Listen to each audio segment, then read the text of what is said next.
ప్రతిరోజు లాగే మోహన్ ఈరోజు కూడా ఆఫీస్కి బయలుదేరుతాడు. ఓకే శాంత, నేను ఆఫీస్కి వెళ్ళొస్తాను. సరిగ్గా బండి తీసే టైంకి అక్కడ ఒక చిన్న కోతి కూర్చుని ఉంటుంది. పాపం అసలే మోహన్కి చిన్నప్పటి నుండి కోతులంటే భయం. మోహన్ బండి స్టార్ట్ చేసి వెళ్దాం అని స్టార్ట్ బటన్ నొక్కగానే కోతికి కోపం వస్తుంది. మోహన్ని కోపంగా చూస్తుంది, ముందుకు వెళ్ళనివ్వకుండా చేస్తుంది.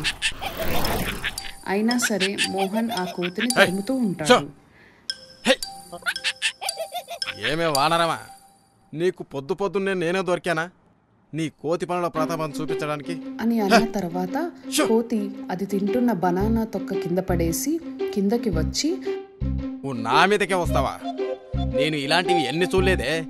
ఉండు, నీ పని చెప్తాను. ఎక్కడికి కట్టే నువ్వు నా మీదకే వస్తావా? అలా అరుస్తున్న మోహన్ని భయపెట్టాడు. కోతి వర్సెస్ మోహన్ అని అప్పుడే ఎదురింటి రాజారాం చూస్తూ ఉంటాడు. అయ్యో అరే సార్ సార్ కోతి మోహన్ని అటాక్ చేద్దామని చూస్తుంది. రాజారాం వెంటనే వచ్చి కోతిని గట్టిగా తరిమేస్తే మొత్తానికి ఆ కోతి అక్కడి నుండి వెళ్ళిపోతుంది.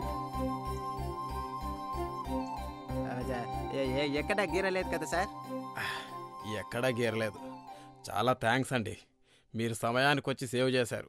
ఒక్క సెకండ్ లేట్ అయ్యి ఉంటే కోతి నన్ను ఏం చేసేదో. దానిదేముందిలే సార్. సారీ సార్, మిమ్మల్ని అన్నేసి మాటలు అన్నాను, ఏదో చిరాకులో. నిజంగా సారీ సార్. నాకు కొంచెం కోపము, నోటి దూల రెండూ ఎక్కువే. ఆ రోజు కూడా నేను మీ మీదకి ఇలాగే లేచాను. మీరు మంచివాళ్ళు కాబట్టి మీ మనసులో పెట్టుకోలేదు. అది కోతి, అందుకే వచ్చి నన్ను అటాక్ చేసింది. అమ్మో, ఇకపై నేను ఇలాంటి పరిస్థితులు రాకుండా చూసుకోవాలి. అట్లనే ఆ రోజు పల్లెటూరు బుద్ధి అని ఏదో అన్నారు, ఈరోజు చూసిండ్రా, మిమ్మల్ని అదే కాపాడింది. ఏమండి, మీరు నన్ను క్షమించాలంటే నన్ను ఏం చేయమంటారు చెప్పండి? అయ్యయ్యో సార్, నేనేదో ఉట్టిగానే అన్నా, జోకు. అది అర్థమైందిలేండి. శాంత మరియు రజని ఎలా ఫ్రెండ్స్ అయ్యారో అలా కోతి వల్ల మోహన్, రాజారాం కూడా ఫ్రెండ్స్ అయిపోతారు. ఒకవైపు రోహిత్ ఫోన్లో గేమ్స్ ఆడుతూ ఉంటాడు. ఇంతలో మాధురి అతన్ని చూసి ఈరోజు మేషరాశి వాళ్ళకి చాలా బాగుందని, ఇవాళ వాళ్ళకి ఒక సర్ప్రైజ్ కూడా ఉంటుందంట అని చెప్తుంది.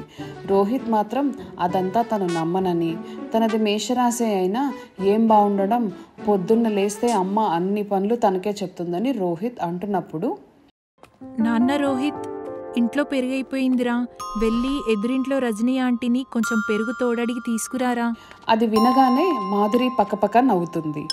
దానికి రోహిత్, ఇదేనా నాకు ఇవాళ సర్ప్రైజ్ అని మాధురిని కోపంగా అడుగుతాడు. నేనే ఎందుకే, చెల్లిని పంపొచ్చు కదా. అది చదువుకుంటుంది పాపం, డిస్టర్బ్ ఎందుకు చేయడం, ప్లీజ్ వెళ్ళు నాన్న. సర్లే, తీసుకొస్తా. చెల్లిని కోపంగా చూస్తూ రోహిత్ పెరుగు తోడు కోసం ఎదురింటికి బయలుదేరుతాడు. Aunty, aunty. ఎవరి బాబు, ఏం కావాలి? నేను ఎదురింటి శాంత వాళ్ళ అబ్బాయిని. మా అమ్మ కొంచెం పెరుగు తోడు తీసుకురమ్మంది. అవునా, ఇస్తా, రా లోపలికి. రోహిత్ లోపలికి వచ్చి ఇల్లంతా చూస్తూ ఉంటాడు. అప్పుడే అతనికి అక్కడున్న ఒక ఫోటో కనిపిస్తుంది. అక్కడున్న ఆ అమ్మాయి ఫోటోని చూసి ఎంత బాగుందో అని అనుకుంటాడు రోహిత్. ఈ ఫోటోలో ఉన్న అమ్మాయి ఎవరండి? అది నా కూతురు స్పందన. స్పందన? ఇది ఎప్పుడో 10th లో ఉన్నప్పుడు ఫోటోలే. అవునా? ఢిల్లీలో ఉంటది. ఆమెది ఇంకా అక్కడ ఆ చదివేదో అయిపోయిందట. అన్నట్టు రేపే ఈడకొస్తుంది. Okay aunty.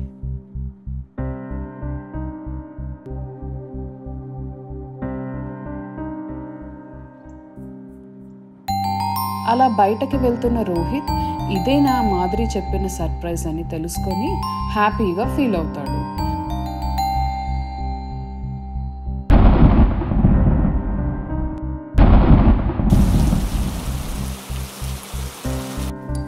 స్పందన ఫోటో చూసిన దగ్గర నుండి రోహిత్కి తనే గుర్తొస్తూ ఉంటుంది. స్పందనాన్ని కలవరిస్తూ రాత్రంతా గడిపేస్తాడు. తన రాక కోసం ఎదురు చూస్తూ ఉంటాడు. ఎంతసేపు అయినా నిద్ర పట్టకపోవడంతో ఇంకా హాల్లోకి వచ్చి కూర్చుంటాడు.